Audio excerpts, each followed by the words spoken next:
Mari kita awali kaji kita di pagi hari ini dengan terlebih dahulu mengucapkan puji syukur kehadirat Allah atas semua limpahan rahmat, hidayah, serta nikmat-nikmatnya.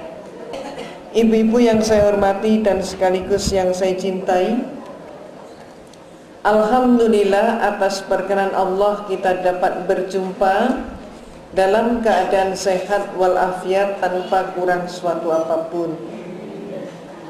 Dalam kesempatan ini saya ingin menyampaikan sebuah topik, yaitu tentang strategi pendangkalan akidah, agar supaya kita mampu mengantisipasinya.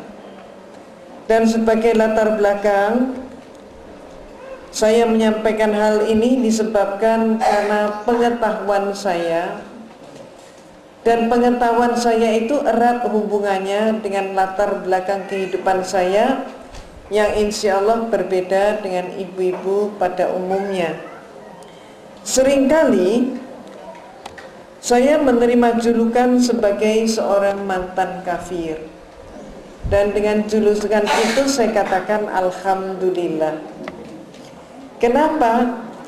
Karena mantan kafir itu adalah orang yang mendapatkan hidayah Allah. Maka saya katakan alhamdulillah. Sedangkan kalau mantan santri, naudzubillah, karena dia bukan mendapat hidayah Allah, tapi sebaliknya dia mendapatkan laknat Allah.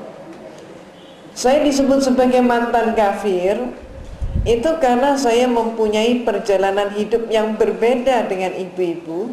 Tepatnya saya ini adalah sebagai mantan biarawati. Insya Allah ibu-ibu tahu kan yang disebut biarawati, insya Allah pernah kenal. Pernah kenal kan Bu? Minimal kenalnya melalui telenovela Meksiko. Biasanya ibu-ibu menjelang maghrib itu kan? Betul kan? Saya pagi jam 9 juga ada? Nah tuh malah saya baru ngerti. Pengalaman saya kurang lebih 2 minggu yang lalu, ada ibu-ibu majelis taklim yang mengantar saya pulang. Dia mengusulkan, Ustadzah, kami sholat maghrib di Ustadzah aja ya. Saya katakan alhamdulillah begitu. Saya senang sekali malah kalau ibu berkenan untuk menemani saya berbuka puasa. Dan kemudian naik karena ruangan saya di atas. Setelah itu ternyata ibu-ibu tadi menyatakan, Ustadzah boleh dong sambil nonton TV? Ya boleh aja. Rupanya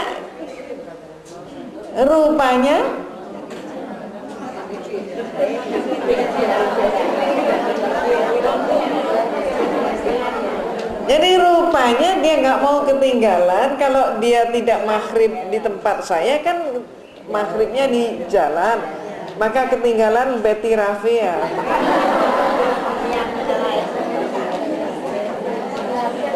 Mama, saya baru ngerti juga, saya baru tahu bahwa ternyata menurut ibu-ibu tadi, Ustadzah, Betty Rafia sekarang cantik loh, nggak seperti dulu katanya. Betul Bu?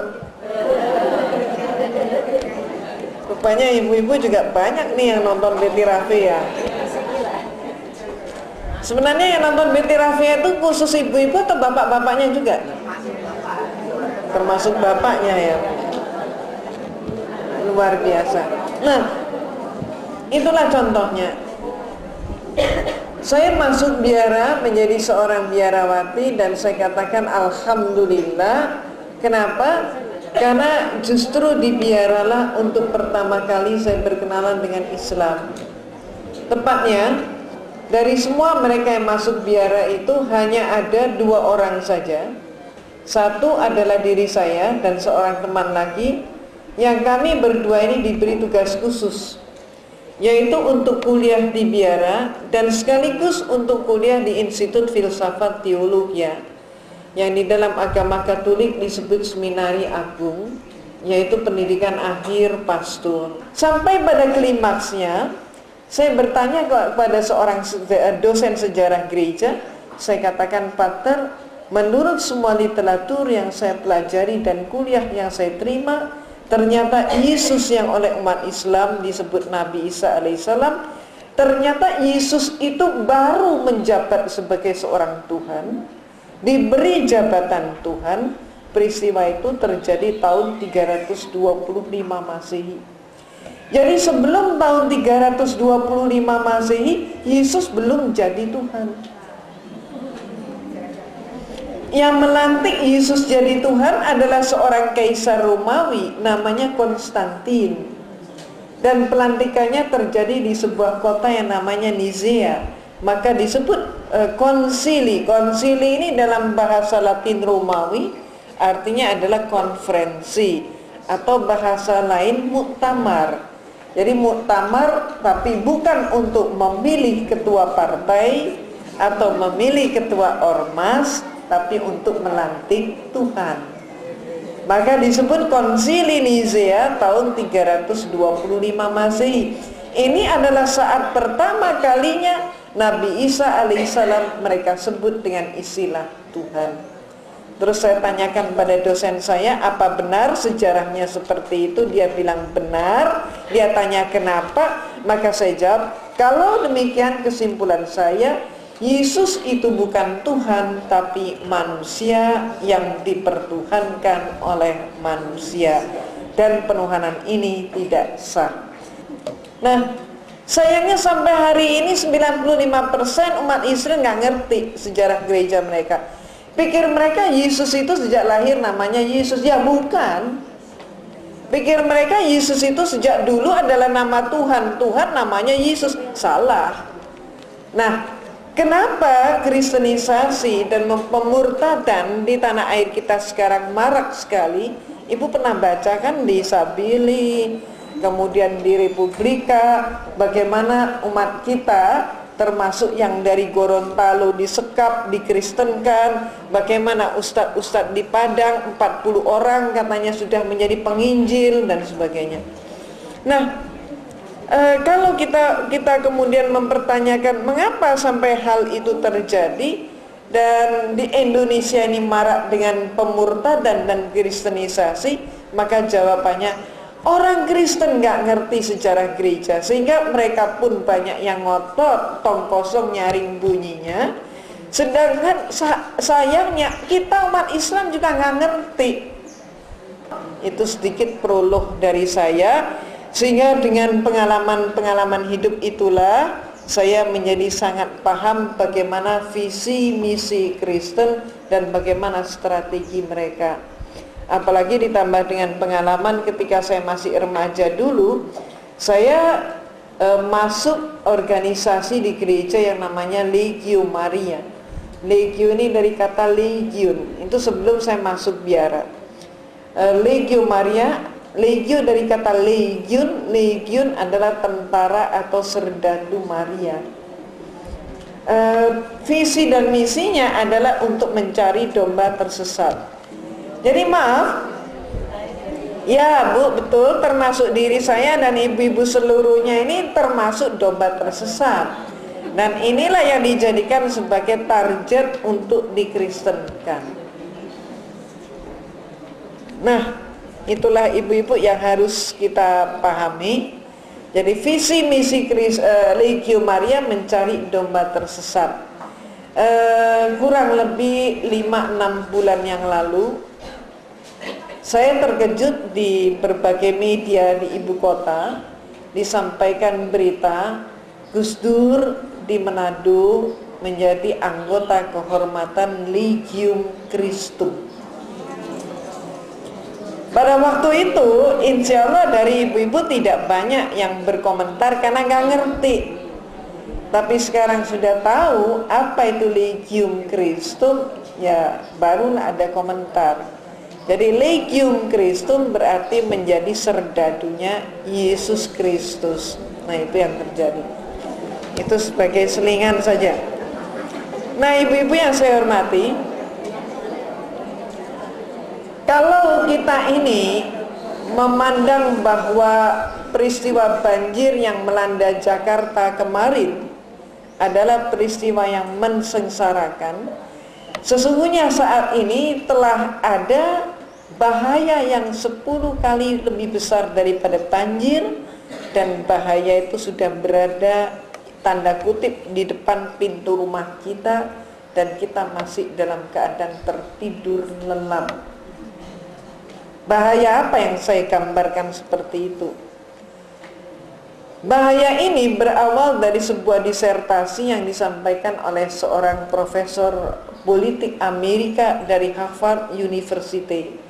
Namanya adalah Samuel Huntington. Dia mengatakan dalam disertasinya, setelah perang dingin antara Rusia dan Amerika selesai dengan kemenangan di pihak Amerika, maka musuh Amerika berikutnya adalah Islam dan Konfusian. Sejak itulah pemerintahan Clinton pun sudah mencari di mana basis Islam dan di mana basis Konfusian. Dan mereka mendapatkan basis Islam itu di Indonesia dengan jumlah populasi Muslim terbesar di dunia. Maka mereka membuat kebijakan, kalau demikian Indonesia tidak boleh menjadi negara yang kuat. Kenapa? Kalau Indonesia menjadi negara yang kuat, Indonesia akan membahayakan kepentingan Amerika. Untuk menyusun strategi pengamanan kepada Amerika, maka mereka membuat 3 strategi. Yang pertama yaitu strategi di bidang ekonomi, kedua strategi di bidang budaya, dan ketiga strategi di bidang agama. Strategi di bidang ekonomi, insya Allah ibu-ibu sudah demikian kenal dengan seorang Yahudi yang namanya George Soros. George Soros ini diberi waktu, ternyata dalam waktu yang relatif sangat singkat dia berhasil ngerjain tanah air kita dan seluruh negara Asia, sehingga dalam waktu 1 bulan pun perekonomian seluruh Asia itu hancur terpuruk, termasuk mata uang rupiah mereka dan rupiah kita, dan ekonomi kita sampai hari ini hancur. Namun negara tetangga kita perekonomiannya sudah mulai pulih kembali, sehingga hal ini mengundang tanya para ekonom kita, mengapa Indonesia demikian dan apa bedanya antara kita dengan negara tetangga. Ternyata para pengamat ada yang mengatakan hal ini disebabkan karena pemerintah kita saat itu berbeda sikap dengan pemerintah Asia yang lain. Mereka menolak pinjaman IMF, sedangkan Indonesia justru mengemis kepada IMF. Dan sejak IMF masuk, kata mereka, maka IMF itu sudah berhasil membuat angka pengangguran di atas 70 juta. Investor asing yang lari 76%, sumber daya alam kita nyaris tergadaikan seluruhnya kepada pihak asing. Bahkan sejak kita masuk dalam krisis ekonomi, mereka pengusaha-pengusaha besar di barat sudah mempunyai peta tanah air kita yang dilengkapi dengan di mana letak sumber daya alam kita, BUMN kita, dan itu harga jualnya berapa. Jadi mereka tuh tinggal main pilih, saya mau invest yang ini, kamu invest yang itu, jangan yang ini bagian saya, itu bagian kamu. Sehingga para pengamat lebih lanjut mengatakan, kalau keadaan ini tidak berubah, maka 2005 nanti TKI dan TKW tidak perlu diekspor ke luar negeri. Mereka cukup aja nunggu nongkrong di tanah air, menunggu majikan-majikan masuk dari luar. Jadi saat itu akan terjadi suatu perubahan. Bangsa kita tidak lagi menjadi tuan di negeri sendiri, tapi kita akan menjadi bangsa buruh dan majikan kita adalah orang-orang asing. Kalau ibu-ibu mengamati kantor-kantor di sepanjang Sudirman dan Tamrin, coba ibu amati berapa persen yang masih menjadi milik nasional. Mayoritas sepanjang Sudirman dan Tamrin itu sudah menjadi milik asing. Demikian pula kebijakan IMF dengan pemerintah kita, hutang-hutang swasta diambil alih menjadi hutang pemerintah. Artinya apa? Setiap warga negara Republik Indonesia termasuk bayi yang baru lahir, dia menangis dengan tangisan pertama suatu penolakan, mengapa saya sudah mempunyai hutang 7,5 juta rupiah per jiwa. Nah, ibu-ibu, singkat kata, maka mereka sudah, strategi mereka di bidang ekonomi ternyata sudah berhasil ngerjain bangsa kita. Ini mereka yang pertama berhasil. Kedua, kita telaah, yaitu strategi di bidang budaya. Untuk mencapai global itu, maka mereka menggunakan instrumen yang namanya 3F, yaitu yang disebut Fun, Food, and Fashion. Fun, Food, Fashion. Fun yaitu hiburan, food makanan, fashion pakaian. Karena kita sudah masuk dalam tahun 2002, dalam pertengahan tahun 2002, coba kita analisis sampai di mana keberhasilan mereka. Yang pertama, yaitu di bidang food. Coba kita amati mulai generasi muda kita, pemuda-pemuda kita. Ketika mereka itu malam minggu, mereka kemudian haus, ingin minum teh.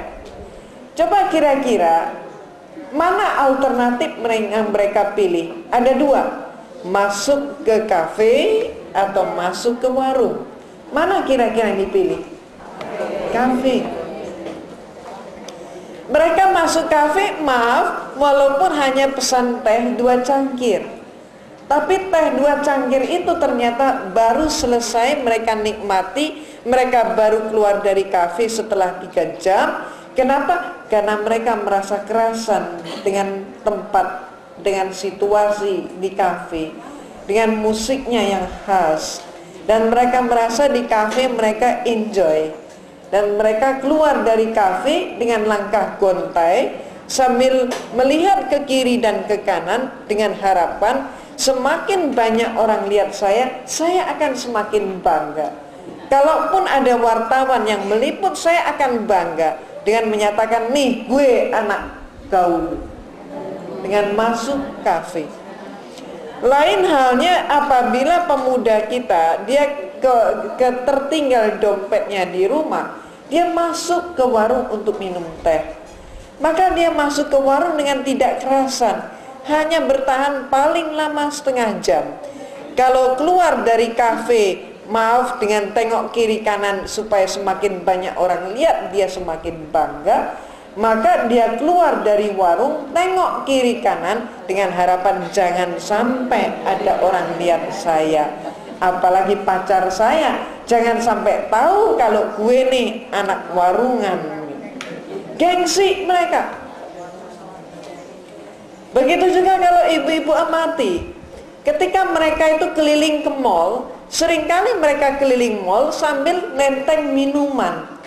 Coba diamati minuman apa yang mereka bawa keliling mall dan mereka bangga sekali dengan minuman itu. Kira-kira minuman apa? Apa mungkin misalnya minuman khas Indonesia, yaitu misalnya saja es kelapa muda? Nggak mungkin. Bajigur kali? Ibu pernah nonton generasi muda kita bawa bajigur keliling mall? Cincau keliling mall? Nggak mungkin.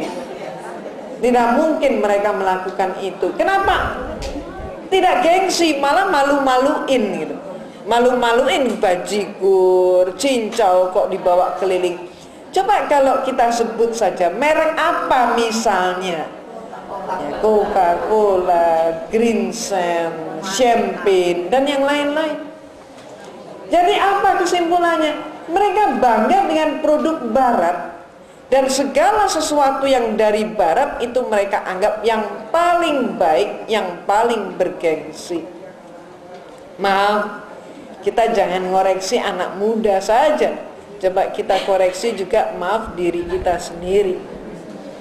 Sebagian daripada kita kaum ibu, mohon maaf, juga sudah terpengaruh budaya ini.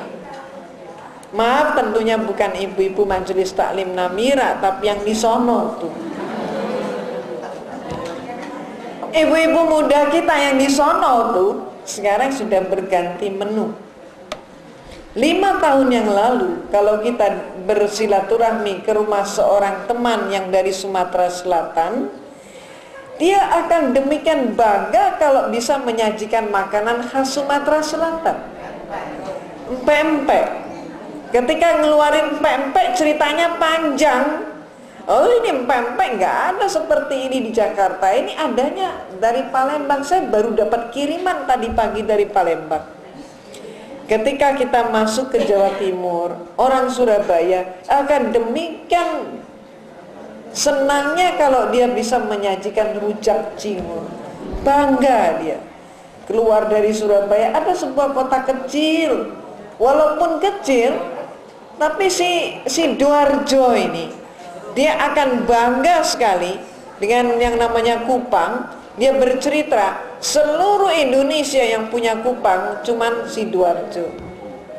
Presiden pertama sampai keempat makan Kupang semua di sini katanya. Masuk kemudian kita ke Jawa Tengah. Orang Jogja merasa belum jadi Jogja kalau dia belum ngeluarin gudeg. Masuk ke Jawa Barat, orang Bandung Mojang Priangan akan ngeluarin peyem. Sampai kita ke Betawi, orang Betawi ngeluarin apa? Nasi uduk. Ibu-ibu, itu 5 tahun yang lalu masih terjadi. Sekarang semua itu sudah hilang. Ibu-ibu muda kita demikian gengsi. Maaf, yang tubuhnya itu 1,7 itu sampai melar jadi 2,7. Demikian bangga kalau dia bisa menyajikan spaghetti, burger, pizza, dan semua makanan-makanan barat. Tapi coba kita amati ibu-ibu kita yang ganti menu. Tidak sampai 24 jam mereka yang ganti menu tadi, mereka akan kembali cari nasi. Dan setelah ketemu nasi, mereka akan mengatakan puas deh. Walaupun 1 sendok, pokoknya nasi masuk perut kita tenang katanya. Dan coba ibu amati, ketika sudah 24 jam nggak ketemu nasi, dia pilih nasi. Dan setelah itu apa? Coba ibu hidangkan, ada steak, ada juga ikan asin, ada lalapan. Kira-kira yang dipilih yang mana? Ikan asin sama lalap, bukan steaknya lagi yang dipilih. Jadi ternyata apa? Ibu-ibu muda kita itu ganti menu bukan karena selera, bukan karena kebutuhan, tapi karena apa? Gengsi. Ini yang dikejar. Seolah-olah yang barat lebih baik daripada milik kita sendiri. Maaf ibu, gejala apa ini sebenarnya? Inilah yang disebut krisis identitas. Maaf, kita sekarang ini sudah mulai terkena penyakit. Tidak bangga dengan diri kita, tidak bangga dengan keislaman kita, dan mohon maaf juga tidak bangga menjadi bangsa Indonesia. Kita lebih bangga menjadi mereka. Mohon maaf sekali lagi. Demikian pula hal ini bisa kita lihat bagaimana ketika iman itu sedang naik. Ketika iman sedang naik, kita rajin melaksanakan perintah, termasuk sholat. Tapi ketika iman sedang turun, na'udzubillah, luar biasa. Kita maaf, demikian pula sekali lagi saya mohon maaf, ibu-ibu, remaja ataupun anak-anak kita yang dinikahi dengan orang barat. Mereka kadang lebih barat ketimbang orang baratnya sendiri. Dengan maaf, dengan pemuda bangsa kita mereka tidak tertarik. Kenapa? Made in Indonesia. Lain. Kalau dengan orang barat mereka mengatakan made in Europe. Dan termasuk ada kalimat memperbaiki keturunan dan sebagainya. Itulah yang terjadi, krisis identitas. Maaf. Ibu-ibu yang saya hormati, coba kita telaah lebih mendalam lagi. Kita melihat bagaimana firman Allah di dalam surat Yusuf. Silakan ibu nanti sampai di rumah buka surat Yusuf ayat terakhir. Insya Allah ayat terakhir itu ayat 111. Firman Allah menyatakan, A'udzubillahi minasyaitonirrajim. Bismillahirrahmanirrahim. Laqad kana fi qasasihim ibratun li ulil albab. Al-ayat. Sesungguhnya pada kisah-kisah mereka itu terdapat ibrah yang berguna bagimu. Apa maksudnya? Kitab suci Al-Quran itu adalah sumber daripada semua ilmu pengetahuan, termasuk ilmu pengetahuan sejarah. Kitab suci Al-Quran telah menceritakan kepada kita sejarah manusia terdahulu bahkan berjuta tahun yang lalu. Kitab suci Al-Quran tidak hanya menceritakan sejarahnya para nabi sebagai manusia mulia dan terpuji, tapi juga menceritakan sejarahnya orang-orang tercela yang diwakili oleh Fir'aun dan Qarun. Lalu untuk apa kita belajar sejarah? Firman Allah menyatakan supaya menjadi ibrah, menjadi pelajaran. Mengapa demikian? Karena sejarah itu senantiasa berulang kembali. Jangan kita sangka yang namanya Fir'aun hanya hidup zaman itu. Demikian pula Qarun. Watak Fir'aun dan Qarun akan senantiasa ada pada setiap periode zaman. Lalu apa pentingnya kita mempelajari sejarah? Supaya kita tidak terperosok jatuh dalam kesalahan yang sama. Tuntunan agama kita mengatakan, kalau hari ini keadaan kita sama dengan kemarin, maka kita tergolong orang rugi. Kalau keadaan kita hari ini lebih jelek daripada kemarin, kita tergolong orang yang dolim. Maka tuntunan agama kita mengatakan, hari ini keadaan kita harus lebih baik daripada kemarin, dan hari esok harus lebih baik lagi daripada hari ini. Jadi kita mempelajari sejarah supaya apa? Supaya kesalahan-kesalahan yang sudah terjadi dahulu tidak terulang kembali. Nah, ibu dan ibu-ibu yang saya hormati, kali ini mari kita uji sampai di mana kebenaran ayat Allah ini dalam kehidupan kita. Contoh saja, ketika seseorang di masyarakat kita, seseorang itu belum mempunyai pengaruh, belum mempunyai kekuasaan, belum mempunyai kursi, maka tidak mustahil setiap malam dia mengamalkan ayat kursi 100 kali. Tapi setelah dia dapat kursi, apa yang terjadi? Ayatnya hilang. Ketika ayatnya hilang, yang ada tinggal kursinya, maka dia nikmati kursi itu. Aduh, alhamdulillah kursi ini demikian empuknya. Maka saya tidak akan bangun dari kursi sampai kapanpun. Dan dia baru beranjak karena terpaksa kalau kursi dijungkir. Kalau kursi tidak dijungkir, dia pun tidak mau bangun. Dan kita lihat, benar nggak ini?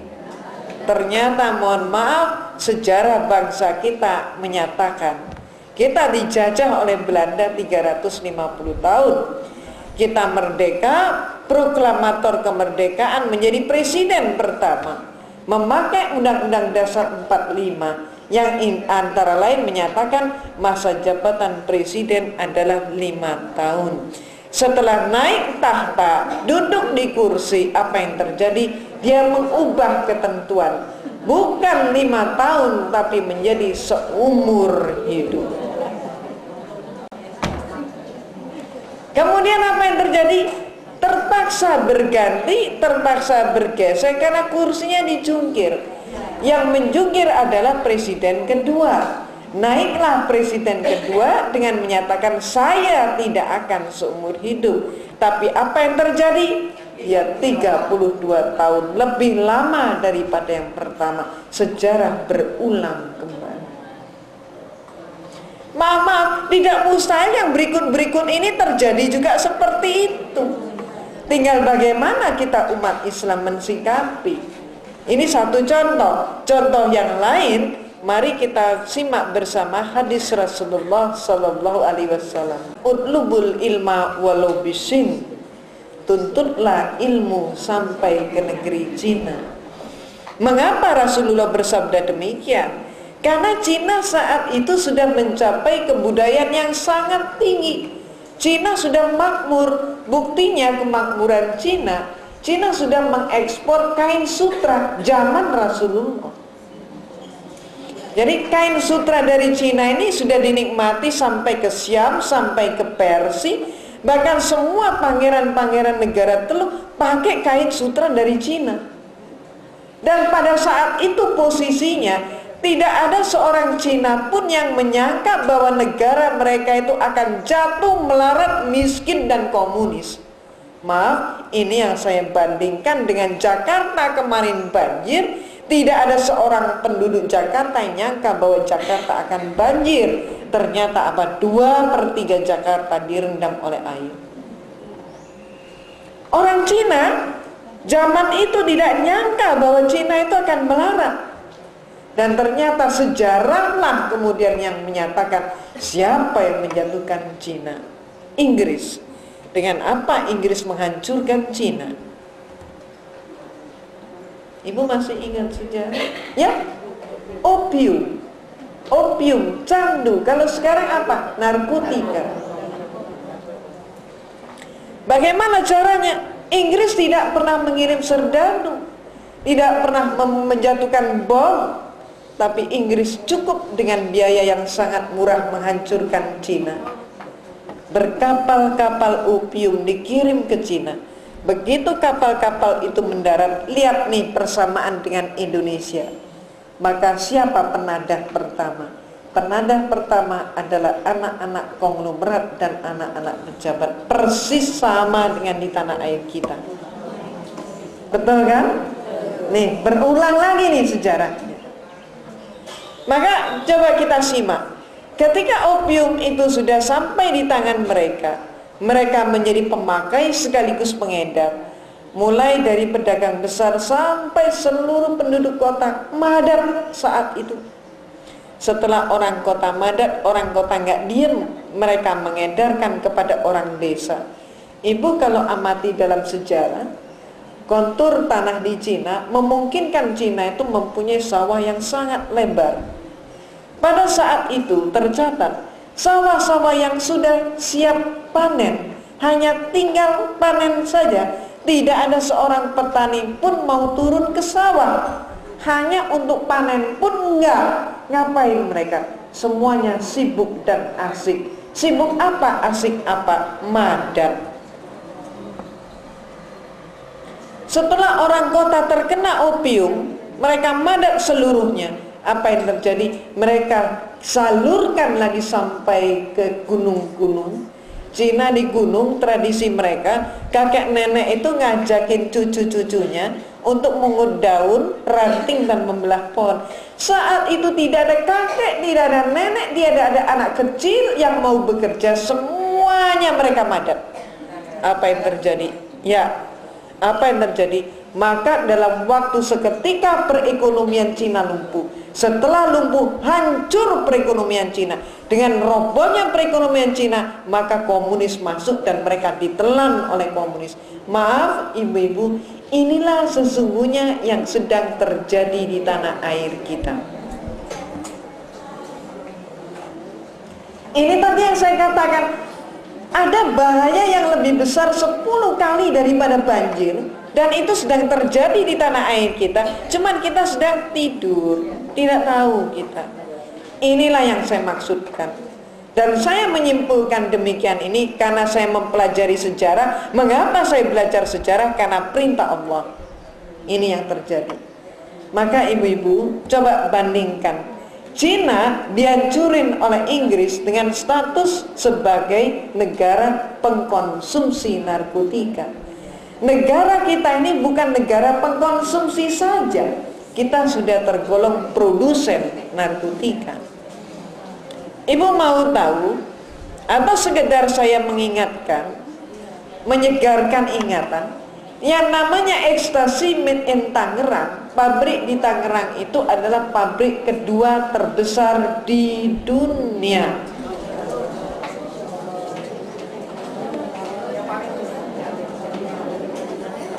Jadi ibu-ibu,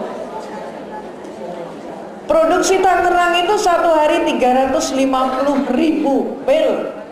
Itu belum produksi dari Jakarta sendiri, belum lagi produksi dari Bandung, dari Surabaya, dari Medan, dari Semarang dan lain sebagainya.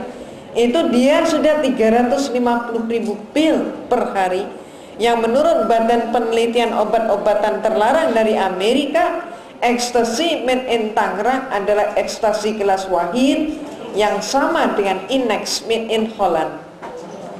Padahal satu butir Inex itu 50 sampai 60 ribu rupiah. Setengah tahun yang lalu di Jakarta ini ada seorang anak laki-laki kelas 2 SD yang dia kejang di sekolah. Setelah kejang dia terkapar pingsan, maka oleh ibu gurunya dia diangkut ke rumah sakit, diinfus, dan ketika bangun, ketika dia sadar, yang pertama kali meluncur dari mulut anak laki-laki itu, "Bu, beliin dong Bu permen cepean." Ini ibu guru nggak ngerti, ibunya sendiri nggak ngerti. Untung ibu guru ngajak dua orang temannya untuk ikut ngantar ke rumah sakit. Dari temannya itulah diperoleh berita bahwa permen cepean itu adalah permen yang dijual oleh yang suka mangkal di sekolah. Permen apa ini? Mereka membahas permen apa, dokter masuk dengan membawa hasil tes urin. Dokter langsung marah-marah tanya, "Mana ibunya anak ini? Gimana ibu mendidik? Bagaimana ibu menjaga anak sekecil ini sehingga dia kok sudah terkena narkotika? Apa yang terjadi? Dari mana dia peroleh narkotika?" Ternyata justru dari permen cepean itulah. Maka ibu-ibu, saya bertanya, ada apa ini semua? Opium itu, narkotika, ekstasi itu dijual satu butir ada yang berharga 50 sampai 60 ribu rupiah, tapi satu biji permen narkotika dijual hanya dengan nilai 100 rupiah saja. Ada apa ini sebenarnya? Inilah yang disebut penghancuran suatu generasi dengan harga yang sangat murah. Ini yang terjadi saat ini di tanah air kita, di Jakarta nih. Maka ibu-ibu, ada data yang menyatakan dari Farmakolo yang menyatakan nanti 2005 50% daripada generasi muda Indonesia akan idiot.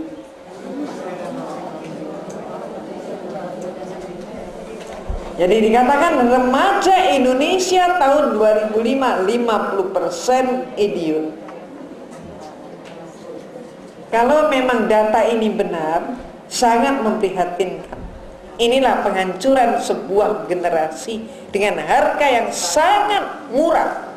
Kalau senjata mahal, tapi cara ini mereka sendiri cari duit, cara mereka merusak diri sendiri. Dan itulah yang terjadi. Nah ibu-ibu yang saya hormati, sudah kita ini dilanda yang namanya narkotika, dan disemarakkanlah narkotika itu dengan pornografi. Seorang anak itu hanya butuh uang 3.000, beli sepanjang glodok itu di pinggir jalan, dapat televisi porno, hanya cukup 3.000 rupiah. Upaya perang terhadap pornografi itu sudah dikumandangkan dan sudah perang kita. Maka pernah 2 bulan yang lalu Depak mengundang tokoh-tokoh berbagai agama, dan semua datang kecuali dari satu kelompok yang tidak datang. Ini saya baca di Republika, di kolom resonansi, si penulis menyatakan yang tidak pernah mau datang, tidak pernah mau tahu, tidak pernah mau perang dengan pornografi ternyata adalah tokoh-tokoh pemuka Kristen. Barangkali, kata si penulis, karena mereka pun menghitung Toh yang terkena korban pornografi itu adalah umat Islam. Jadi ngapain repot-repot? Toh mereka tidak terkena. Yang terkena adalah umat Islam, ya sudah biarin saja. Ini tanda dengan question mark, suatu pertanyaan, apakah ini memang benar demikian?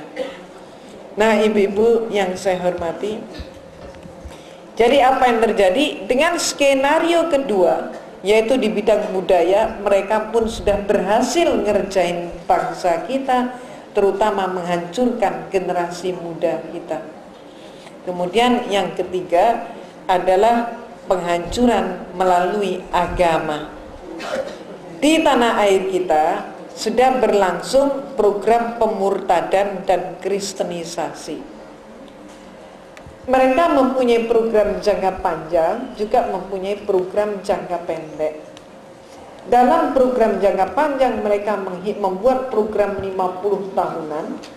Untuk program jangka pendek mereka membuat 5 tahunan. Saat ini mereka sedang membidik 3 suku untuk dimurtadkan secara massal, yaitu dari Betawi, Sunda, dan Banten. Padang, Betawi, dan Sunda. Padang, Betawi, dan Sunda.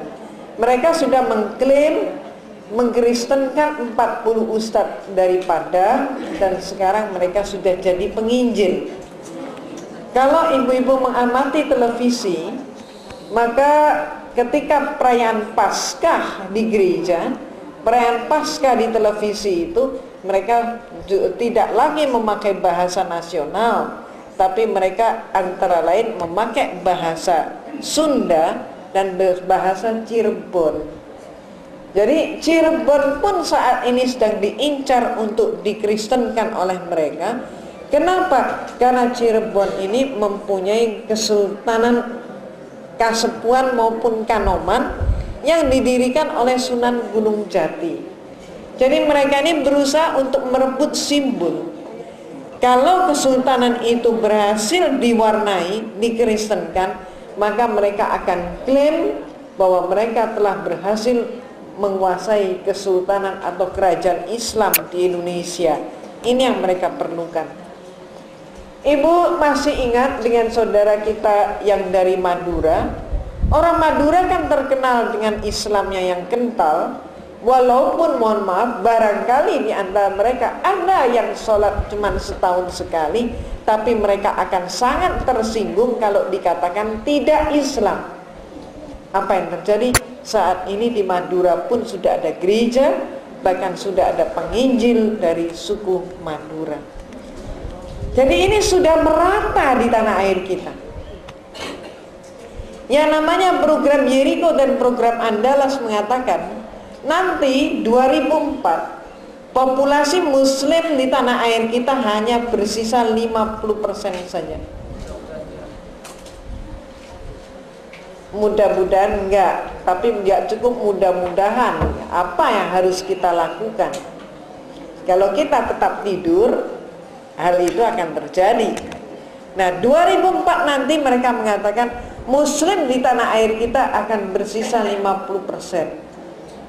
Jadi yang kalau kita sekarang 75%, maka 25% dari kita akan dimurtadkan. Dan mohon maaf, kondisi tanah air kita yang mengalami krisis multidimensi itu juga akibat daripada umat Islam yang tidak paham Al-Quran. Ketika kemudian kaset ini 4 tahun yang lalu mereka pakai di Bekasi, untuk apa? Menipu 200 umat Islam. Mereka mengundang tokoh-tokoh masyarakat setempat untuk merayakan Idul Milad Nabi Isa alaihissalam. Katanya orang Islam di sana, di pinggir-pinggir, ini pendeta yang satu ini kok lain daripada yang lain. Yang satu mah baik banget. Idul Milad saja kok di gereja. Nah kalau sampai di gereja dipakai Idul Milad, maka kita yang Islam wajib dong toleransi, kita harus bantu Masuklah 200 orang ke gereja. Mereka datang, maka mereka pun mendapatkan hiburan, samroh, puji-pujian, berbahasa Arab, pakai rebana. Cuman bukan dari ayat Al-Quran, tapi dari kitab Mazmur Bible. Kemudian doa. Setelah doa apa? Diperdengar, mereka ada 4-6 orang, kadang 4, kadang 6 orang. Mereka bergantian baca yang namanya tilawatil Injil. Ketika orang Kristennya sendiri menjawab haleluya, umat kita yang 200 menjawabnya Allah. Kristen Ortodoks, Sikonisa Ortodoks Syria. Bahkan mereka itulah yang menyatakan, yang punya sholat bukan cuma umat Islam. Kami pun sholat. Umat Islam sholatnya 5 kali, kami 7 kali. Tapi bisa disingkat sampai 3 kali. Ketika mereka sholat, mereka pakai sajadah kita, pakai mukena kita, juga pakai takbir, ruku, sujud, i'tidal, salam. Hanya ketika kita mengucapkan Bismillahirrahmanirrahim, mereka menyatakan Bismil Abi wal Ibni waruhil Kudus. Atas nama Tuhan Bapa, Tuhan Putra, dan Tuhan Roh Kudus. Ketika kita mengucapkan suratul Fatihah, maka mereka mengucapkan doa yang namanya Aba Ana. Ibu pernah lihat ini gambar apa, Bu? Kaligrafi. Ini kaligrafi apa, Bu? Aba Ana. Ibu pernah tahu surat Aba Ana? Tentu tidak. Karena ini bukan surat di dalam kitab suci Al-Quran, tapi dari Injil Matius pasal 6 ayat 9 sampai 13. Inilah yang mereka pakai. Nah, ibu-ibu yang saya hormati, kenapa saya memperdengarkan kaset ini tadi? Tujuan saya untuk mengambil kesimpulan konkret. Artinya, maaf, kalau ibu-ibu yang sudah terbiasa ngaji masih sempat dibuat bingung, apalagi orang yang gak pernah ngaji. Dan yang gak pernah ngaji jumlahnya jauh lebih besar daripada kita. Dan mereka ini menjadi target pemurtatan. Setengah tahun yang lalu kurang lebih, di Ciracas, ibu tahu Ciracas? Di Ciracas di situ ada seorang ustadzah Betawi, kondang, majelis taklimnya besar, berhasil dimurtadkan dan mati dalam keadaan kafir. Ibu mau tahu ceritanya? Untuk kita ambil hikmah. Ustadzah ini punya anak 4, 2 laki, 2 perempuan. Perempuannya yang sulung ketinggalan dengan adik-adiknya yang 3. Adiknya sudah punya pacar semua, dia belum. Maka ketika ada pemuda yang mendekat, dia langsung aja mau diajak pacaran. Ternyata yang mendekati itu seorang penginjil. Dan ini sekaligus saya sampaikan, Kristen mempunyai program pacarisasi dan hamilisasi. Di Indramayu sudah ada beberapa orang ustadz yang anaknya hamil oleh orang Kristen di Indramayu. Demikian pula anak ustadzah ini hamil. Maka ketika setelah tahu hamil, pemudanya menyatakan, oh oke, kita kawin di gereja. Kalau kamu nggak mau kawin di gereja, ya sudah, kan perbuatan itu kita laksanakan senang dengan senang. Maka akhirnya menikahlah di gereja. Apa artinya menikah di gereja? Artinya dia sudah keluar dari Islam, kawin di gereja. Ayahnya anak ini, suaminya ustadzah, sedih memikirkan bagaimana kok bisa. Ternyata malaikat Allah datang dan dia berpulang dengan sedihnya. Si ustadzah sendiri sejak muda tidak pernah bekerja. Kenapa? Karena penghasilan suami bagus. Tapi dengan suaminya meninggal, maka ustadzah ini tidak ada yang mensuplai, kebutuhan hidup tetap, uang keluar terus, masuk enggak. Dalam waktu berapa bulan saja dia mulai sempit. Penyakitnya semakin parah. Dia mempunyai penyakit diabetes. Ketika dia sedang sakit itulah, anaknya yang perempuan dan mantunya yang penginjil, mereka berunding dan datang ke gereja menghadap pendeta. Oleh pendeta, ustadzah ini mendapat uang 4 juta. Dengan uang 4 juta itulah ustadzah berganti akidah.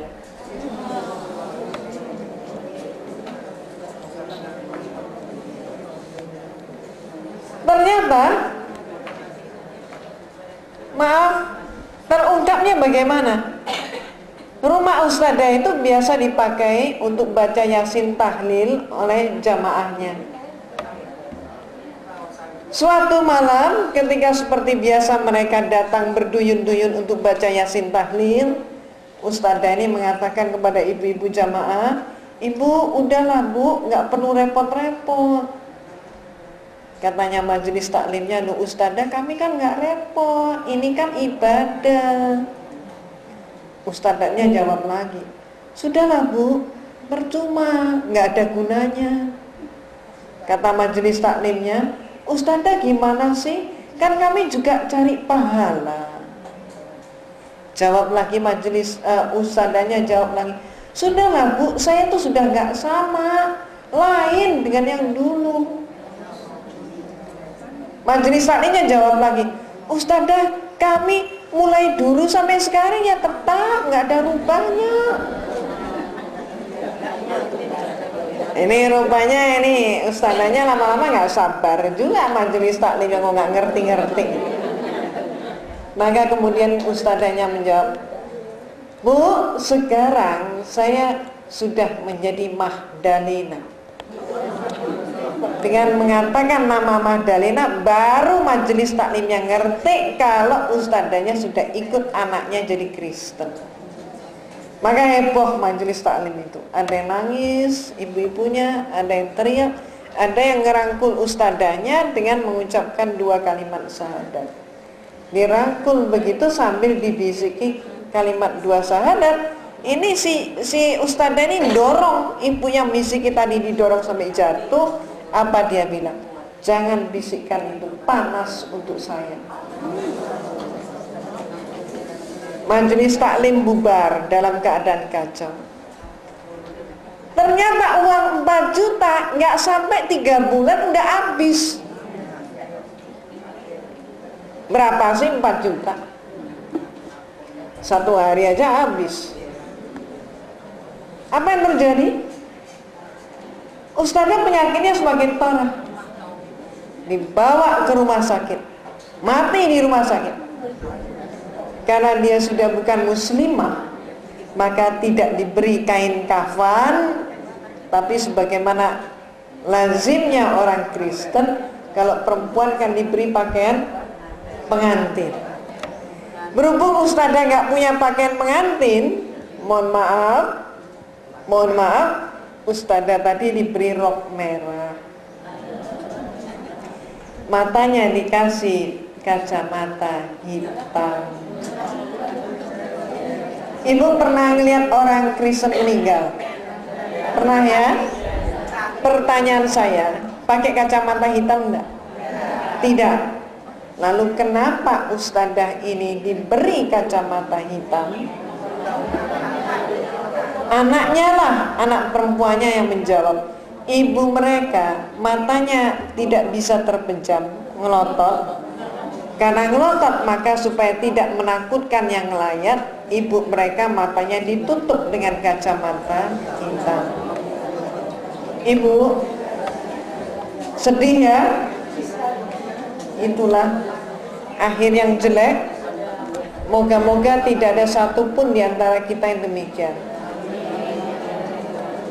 Inilah Ibu, saya mengetahui hal ini bukan mendengar, bukan tahu dari berita, tapi saya tahu karena saya diundang oleh ustadz-ustadz dan tokoh masyarakat di sana untuk menenteramkan majelis taklimnya ustadzah yang tadi itu. Setelah saya didatangkan di sana, masih juga saya diminta ke kelurahan sampai di kecamatan. Jadi saya tahu persis kejadian itu, sehingga kemudian saya evaluasi. Kenapa sih sudah bergelar ustadzah, kenapa masih bisa dimurtadkan? Apa yang terjadi? Ini yang kita ambil hikmah. Ustadzah itu memang benar-benar dia guru ngaji. Tiap sore dia ngajar ngaji. Tapi mohon maaf, sayangnya dia tidak ngerti apa yang dia kaji. Paham Ibu? Paham ya? Jadi ustadzah itu memang guru untuk belajar baca tulis huruf hijaiyah. Sayangnya tidak paham apa yang dia baca dan apa yang dia tulis. Itulah sebabnya Ibu, kenapa sih ayat Allah yang pertama kali turun namanya surat apa Bu? Iqra. Iqra itu artinya apa? Bacalah. Bagaimana teknis membaca? Pertama, tentu kita baca hurufnya. Kita walaupun hanya bisa baca huruf, kita sudah dapat pahala. Kita sudah melaksanakan ibadah. Tapi jangan lupa, kita masih mempunyai kewajiban menuntut ilmu. Kalau kita sudah mampu baca hurufnya, ayo kita tingkatkan supaya kita pun mampu baca artinya. Ini Iqra tahap kedua. Kalau kita sudah mampu baca artinya, insya Allah kita akan mampu masuk dalam tahapan ketiga, yaitu pengamalan. Di tanah air kita masih cukup banyak umat kita yang Iqra-nya berhenti di tahapan pertama, yaitu Iqra baca huruf, tidak paham artinya dan sulit untuk mengamalkan. Inilah kondisi umat kita, dan inilah yang mari kita sempurnakan bersama. Ibu-ibu yang saya hormati, maka terakhir Kristen pun masih mempunyai satu program lagi. Program itu namanya program Yusuf 2004. Dia mengatakan dalam programnya, pemilihan umum 2004 nanti Presiden Republik Indonesia harus Kristen.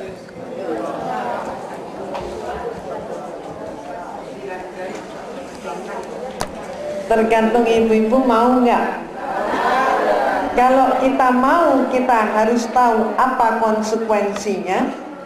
Kalau kita tidak mau, apa yang harus kita perbuat? Yusuf 2004. Kita lanjutkan sedikit. Maka mereka mengatakan, dengan program tadi, mereka mengatakan 2004 nanti populasi mereka Kristen sudah mengantongi suara 50 sampai 60 juta suara. Dengan cara apa? Dengan cara program-program yang saya sebut tadi. Sedangkan umat Islam 2004 nanti akan terpecah setidak-tidaknya 5 kelompok besar. 1. P3 dengan calon sendiri, Golkar dengan calon sendiri, PKB dengan calon sendiri, PAN dengan calon sendiri. Kata mereka minimal umat Islam terpecah 5. Kata saya, jangankan terpecah 5, terpecah 3 saja kita sudah kalah. Bagaimana ini? Ini yang perlu kita pikirkan bersama. Kalau saya pribadi, saya menyatakan Mari kita kembali pada tuntunan agama kita, pada Al-Quran dan Al-Hadis. Di dalam surat Ar-Ra'd Allah pun berfirman pada ayat 11, Innallaha la yughayyiru ma biqaumin hatta yughayyiru ma bi anfusihim. Tidak akan berubah nasib suatu bangsa kalau bangsa itu tidak berjuang mengubahnya. Maka itulah solusinya. Kita harus berjuang kalau kita tidak mau mempunyai presiden Kristen. Bagaimana cara berjuang kita? Merapatkan barisan. Mengapa saya katakan merapatkan barisan sebagai perjuangan kita? Karena demikian banyak ayat Allah yang mengatakan pertolongan Allah tidak akan turun bagi kaum yang berpecah belah. Maaf, elit kita sampai hari ini masih mempunyai hobi berpecah belah. Itulah sebabnya saya mengetuk hati ibu-ibu. Al-jannatu tahta aqdamil ummahat. Di bawah telapak kaki ibu adalah surga. Maka ibu-ibulah yang memulai dari diri sendiri. Tuntunan agama kita, ibda bin nafsih. Jangan kita tuntut orang lain, tapi kita mulai dari diri kita. Mari kita merapatkan barisan. Insya Allah kalau kita mampu memelopori ini, bukankah potensi kita besar, jumlah kita lebih banyak, moga-moga umat ini pun akan mampu untuk rapat dalam satu barisan, sehingga umat Islam di tanah air kita akan terselamatkan. Ya Allah, ya Rabbi, ampunilah kami ya Allah, ampunilah suami kami masing-masing, putra putri dan cucu kami. Ya Allah, ampunilah kedua orang tua kami, dan ampunilah pula seluruh umatmu yang iman dan Islam. Rabbana atina fid dunya hasanah wa fil akhirati hasanah wa qina adzabannar wa qina adzabannar walhamdulillahi rabbil alamin. Wassalamualaikum warahmatullahi wabarakatuh. Waalaikumsalam.